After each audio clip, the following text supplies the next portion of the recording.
महात्मा बुद्ध की वाणी, अहिंसा परमो धर्म। महात्मा गांधी ने सिखाया, सदा अहिंसा के मार्ग पर चलो। पर अहिंसा का वास्तविक अर्थ क्या होता है? किसी भी प्राणी को किसी भी तरह से चोट नहीं पहुंचाना चाहिए, किसी को दर्द नहीं देना चाहिए। लेकिन क्या ये दर्द हमेशा दिखाई देता है? नहीं। जब किसी को चोट लगती है, उसे खून निकलने लगता है, तो हम बड़ी आसानी से समझ जाते हैं कि उसे पीड़ा हो रही है, उसे दर्द हो रहा है। लेकिन कभी कभी कोई चोट दिखाई नहीं देता है, उसे सिर्फ महसूस किया जाता है। और ये चोट किसी के कहे हुए वाणी से, किसी के द्वारा किए गए व्यवहार से, किसी के किए हुए कटाक्ष से सीधा आत्मा पर लगती है।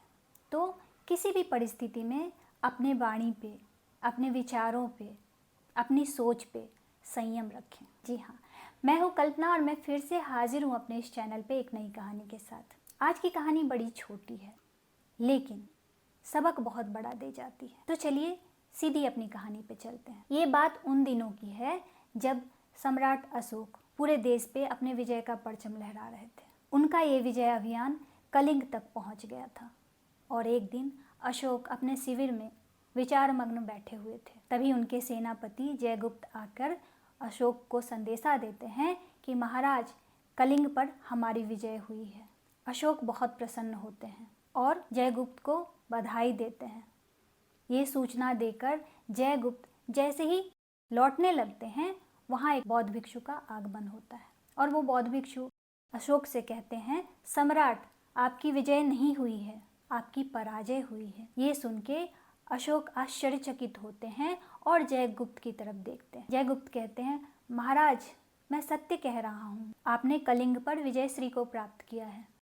बौद्ध भिक्षु फिर से बोलते हैं, महाराज, आपकी पराजय हुई है, आप मेरे साथ चलिए रणभूमि में। अशोक बौद्ध भिक्षु के साथ रणभूमि में आ जाते हैं। रणभूमि में चारों तरफ करुण क्रंदन मचा हुआ है, चारों तरफ रक्तपात हुआ है, लोग बिलख बिलख के रो रहे हैं। तब बौद्ध भिक्षु ने कहा, सम्राट, ये पूरा का पूरा गांव उजड़ गया। किसी ने अपने पति को खोया है और किसी ने अपने भाई को, किसी ने अपने पिता को खोया है तो किसी ने अपने बेटे को। ये सब देखने के बाद क्या आपको लगता है कि आपकी विजय हुई है?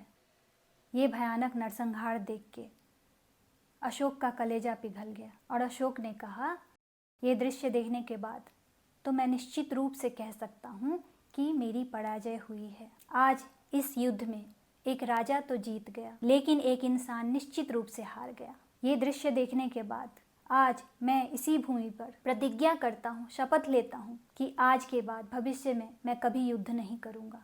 और वो महात्मा बुद्ध के शरण में चले गए। अपना पूरा जीवन मानवता को समर्पित कर दिया, मानव कल्याण के लिए काम करते रहे।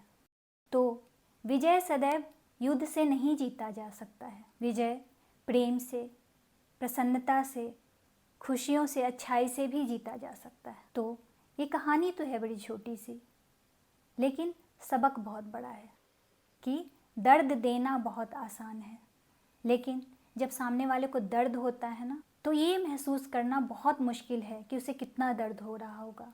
और ये तभी महसूस होता है जब हम खुद उस दर्द को भुगतते हैं, उसे महसूस करते हैं। तो चलिए, इसी आशा और उम्मीद के साथ कि मेरी ये छोटी सी कहानी आप लोगों को बहुत अच्छी लगी होगी, और अगर लगी है तो मेरे चैनल को सब्सक्राइब कर लीजिए। मुझे इंस्पिरेशन मिले इसके लिए वीडियो को लाइक कर दीजिए। जाने से पहले आप सबसे एक बात कहना चाहूँगी, हर नामुमकिन मोड़ से गुजर के जाना है, हौसलों से कह दो मंजिल खुद बनाना है।